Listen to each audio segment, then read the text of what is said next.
आइए इस सेशन में हम सब पीवी मॉड्यूल के इंसुलेशन रेजिस्टेंस और वेट लीकेज करंट को मापना यह सीखते हैं। आप इस सेशन के अंत में इंसुलेशन रेजिस्टेंस के बारे में जान सकेंगे, पीवी मॉड्यूल में इंसुलेशन रेजिस्टेंस को मापने का महत्व एक्सप्लेन कर सकेंगे, वेट लीकेज करंट टेस्ट के महत्व भी जान सकेंगे, पीवी मॉड्यूल में इंसुलेशन रेजिस्टेंस को माप सकेंगे, साथ ही पीवी मॉड्यूल का वेट लीकेज करंट मापने में सक्षम होंगे। क्या आपको पता है कंडक्टर्स और उनके इंसुलेशन का उपयोग IE रेगुलेशन और BIS कोड ऑफ प्रैक्टिस द्वारा रेगुलेट किया जाता है। इंसुलेशन रेजिस्टेंस और डाइलेक्ट्रिक स्ट्रेंथ ये इंसुलेशन मटेरियल के दो मूलभूत गुण हैं। वे एक दूसरे से बिल्कुल भी भिन्न हैं और अलग अलग तरीकों से मापे जाते हैं। आपको ये पता होना चाहिए कि अगर इंसुलिन क्षतिग्रस्त होता है तो बिजली की हानि हो सकती है और तो और उपकरण ज़्यादा गर्म भी हो सकते हैं और यहाँ तक कि आग भी लग सकती है। इंसुलेशन रेजिस्टेंस ये इंसुलेशन का इलेक्ट्रिकल रेजिस्टेंस है जो करंट के प्रवाह के विरुद्ध होता है। इसलिए ध्यान में रखिए कि सुरक्षा सुनिश्चित करने के लिए इंसुलेशन रेजिस्टेंस बनाए रखना जरूरी है।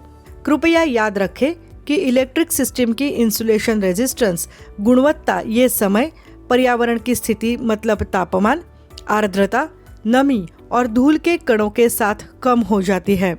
इंसुलेशन रेजिस्टेंस को मापने के लिए उपयोग किया जाने वाला मेगोमीटर यानी मेगर एक महत्वपूर्ण उपकरण है। ये इंसुलेशन को बिना नुकसान पहुंचाए मेगोहैम्स में उच्च रेजिस्टेंस वैल्यू नापता है।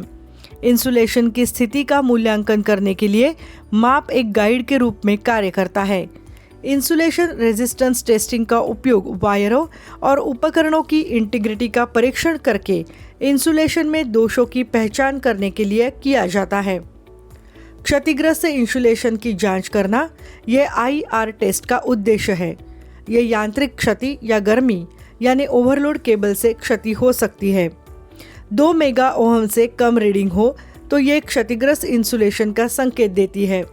दूसरी तरफ 2 से 50 मेगा OHM की रीडिंग हो तो ये लंबी सर्किट लेंथ, मॉइस्चर और कंटेमिनेशन का संकेत देती है और इंसुलेशन गुणवत्ता का संकेत नहीं देती।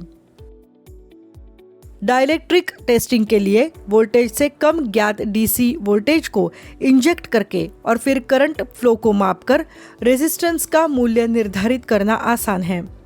यह इंसुलेशन रेजिस्टेंस टेस्ट के पीछे का सिद्धांत आता है। इंसुलेशन रेजिस्टेंस टेस्ट एक इलेक्ट्रिकल सुरक्षा टेस्ट है जो सोलर मॉड्यूल पर्याप्त इंसुलेशन प्रदान करता है या नहीं ये दिखाता है। आइए वोल्टेज ड्रॉप कंसेप्ट के संबंध में IE नियम देखें।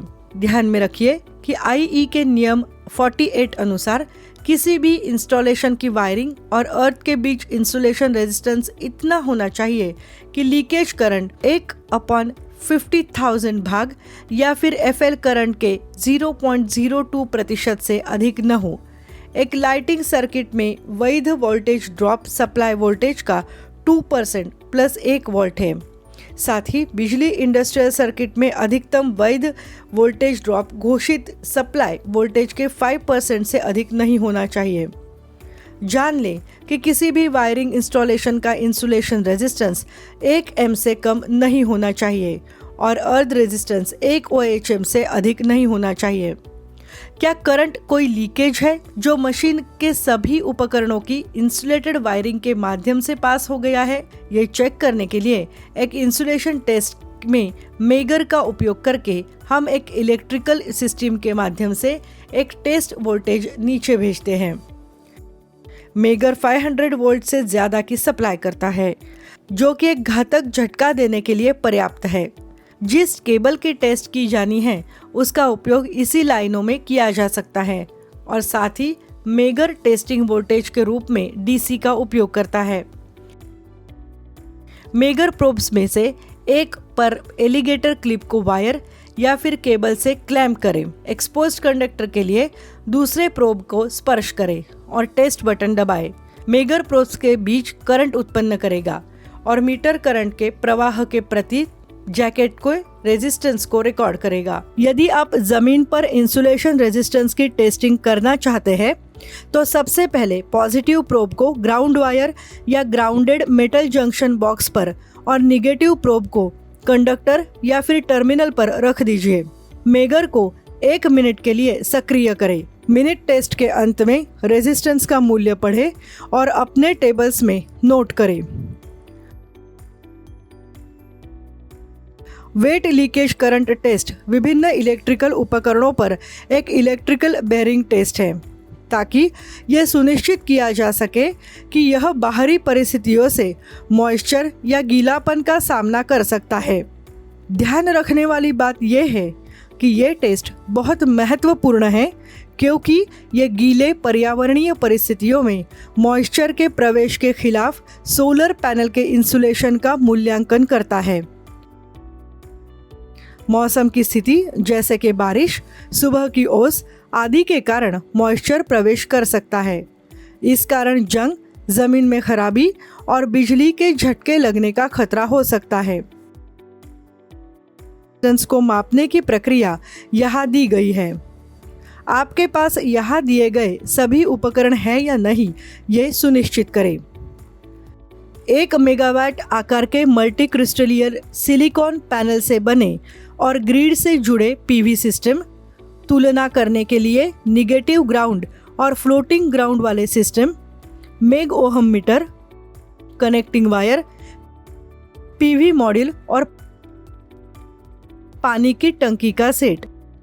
मेग ओहम मीटर को स्ट्रिंग के निगेटिव टर्मिनल और ग्राउंडेड सपोर्ट स्ट्रक्चर के बीच कनेक्ट कर ले, जैसा कि चित्र में दिखाया गया है। पॉजिटिव प्रोब को फोटोवोल्टिक स्ट्रिंग के निगेटिव पोल से कनेक्ट कर ले। निगेटिव प्रोब को सपोर्ट स्ट्रक्चर या ग्राउंड केबल से कनेक्ट कर ले। 1000 VDC पर मेग ओहम मीटर को सेट कर ले। बिना रोशनी के मेग ओहम मीटर को 2 मिनट तक चलाएं।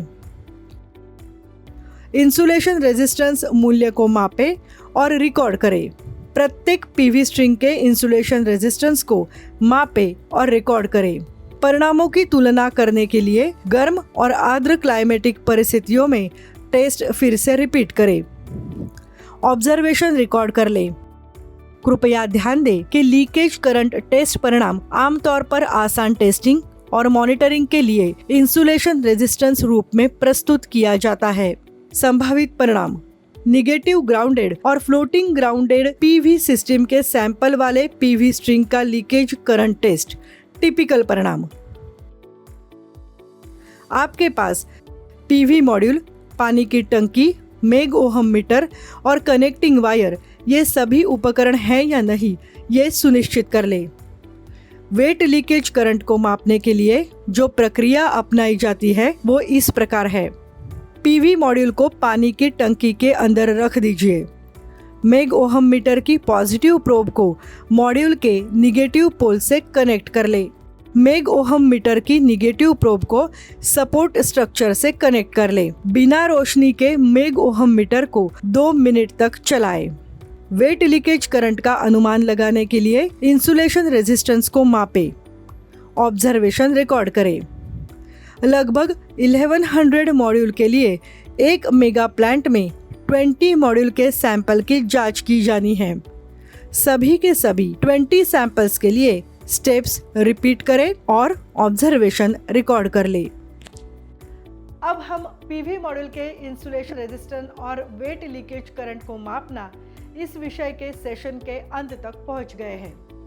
इंसुलेशन रेजिस्टेंस के बारे में जानने में और पीवी मॉड्यूल में इंसुलेशन रेजिस्टेंस को मापने के महत्व को समझाने में अब तक आप सक्षम हो गए होंगे और वेट लीकेज करंट टेस्ट के महत्व को आप जान सकेंगे। पीवी मॉड्यूल में इंसुलेशन रेजिस्टेंस को आप माप भी सकेंगे और पीवी मॉड्यूल के वेट लीकेज करंट को मापने में अब तक आप सक्षम हो गए होंगे।